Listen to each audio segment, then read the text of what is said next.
Hi everybody, where's Wally here? Well, I saw this meme just the other day and I immediately thought of Flatties. Why would you not? Where's Wally? I said. Well, I thought I would help them locate me, so I set Where's Wally, or Where's Waldo if you're not in Oz, to easy mode. Can you see? And Wolfie, stop texting me. You know, I was looking for some real bright sparks to give me something to really get my teeth into, but it seems they've all just given up. Well, apart from sprouting the odd dead black swan again and again, what else is there? Oh, even Pookie has been saying nothing new. Yeah, he did a live the other day about tides, and he totally contradicted himself within 30 seconds. That's what I love about him. But what happens, of course, is that, the only correlation you get with, hi Tony Dixon, with the moon and the tides is not this daily occurrence of tides. Here there are at least 3 approaching 4 tides per day in a 24-hour period. And of course, the moon only ever goes overhead once a day. Well, he says that the moon has no effect on tides, because the place that he was at has 4 tides a day and the moon only goes over once. True, but then he is just looking a little bit too locally, aren't you, Pookie? Whatever. On a daily basis, the moon doesn't do anything to the tides. It's not this magical gravitational pull of a rock up there based on the globe Earth model that's pulling the tides. There's nothing to actually prove or measure that that's what actually happens. It doesn't happen to anything else either.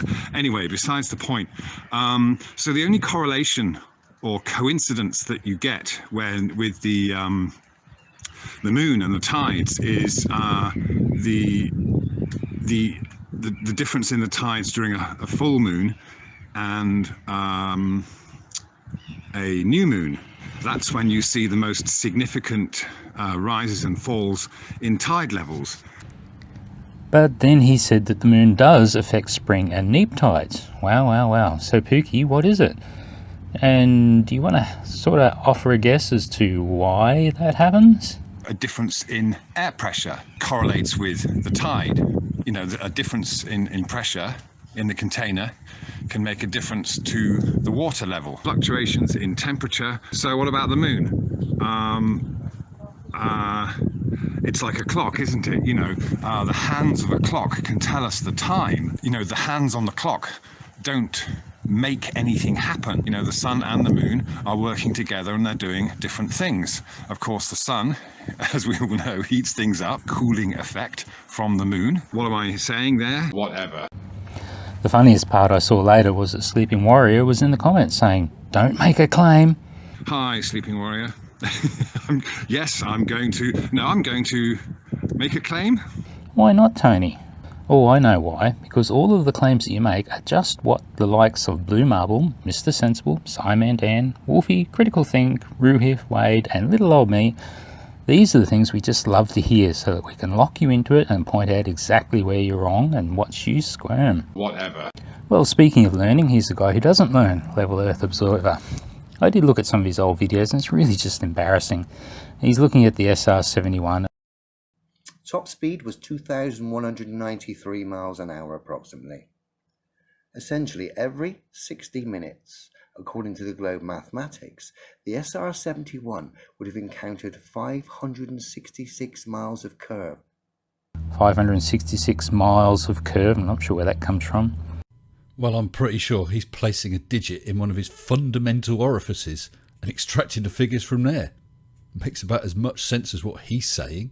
Is nothing but a spinning pantomime. And every second 831 feet. Well, to drop 831 feet while going forward, that's about a 15-degree angle at the speed that thing's travelling. Here, look, I'll throw up a triangle calculator. Does it make sense now? Is nothing but a spinning pantomime. Yet strangely enough, when we look at the acceleration of gravity, it only goes up to 80,000 feet. But that's good enough for us. The higher you get, the slower it becomes, okay? So at 80,000 feet, it's 9.5 meters a second, the acceleration of gravity, okay? It really does sound like Ducky has a solid understanding of acceleration, doesn't it?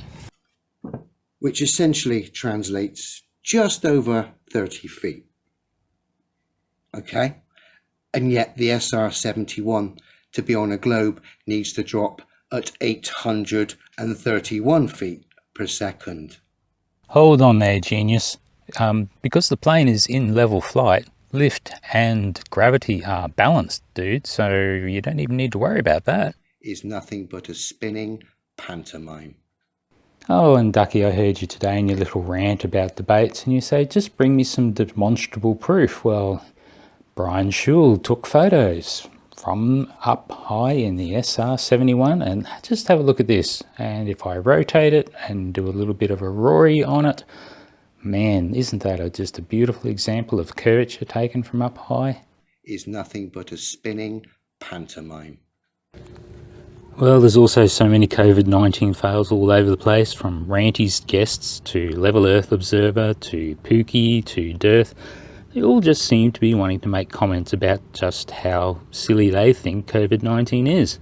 Seems like Jerry was right after all. Science denialism is the thing that they all do. Might I just suggest, if you guys actually think that COVID-19 is fake or a hoax, why don't you go and do grocery runs for the elderly? Or maybe you better not. We actually need someone who has some brains doing that. Due to the national statistics on this document here, it would give the impression that there's nothing to worry about regarding the coronavirus. Certainly no massive spike in mortalities. And I'm not sure exactly how to handle this one because it's a bit of a sensitive note, but I can see what Level Earth Observer has done here. So just quickly, let's have a look at this graph. It's in the order of 10,000 deaths per week reported. And Leo, he's trying to spot an uptick of around 100 when it's actually trending down seasonally anyway. So, Leo, I think you've been very disingenuous here, and I think you need to check back in a week or two. Is nothing but a spinning pantomime. Actually, Ducky, I'm so embarrassed for you with this video, I reckon you need to pull it down straight away. Well, at least till the end of April. And if that curve here hasn't gone up like a SR-17 in full afterburner mode, Mr. Sensible will pay you 100 quid. No, I don't want to. Oh, okay, maybe he won't. But clearly people are being affected by the propaganda. Oh, Ducky, I was going to chastise you for being such a fearmonger with false information like that, and you might be responsible for loss of life, seriously. But then I realised no one listens to you or takes you seriously, so nothing to say. Thanks for listening, guys. If you like what I've done, give me a click and a subscribe, and let's all have some more fun at their expense. Is nothing but a spinning pantomime. Whatever.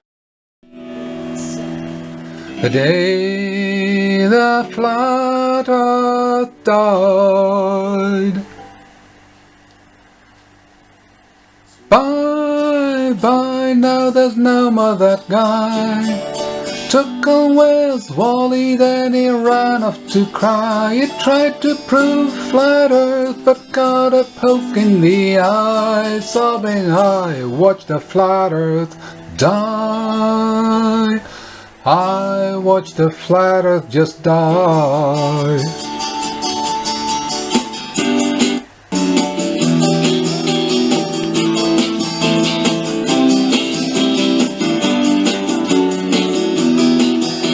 The day the flat earth died.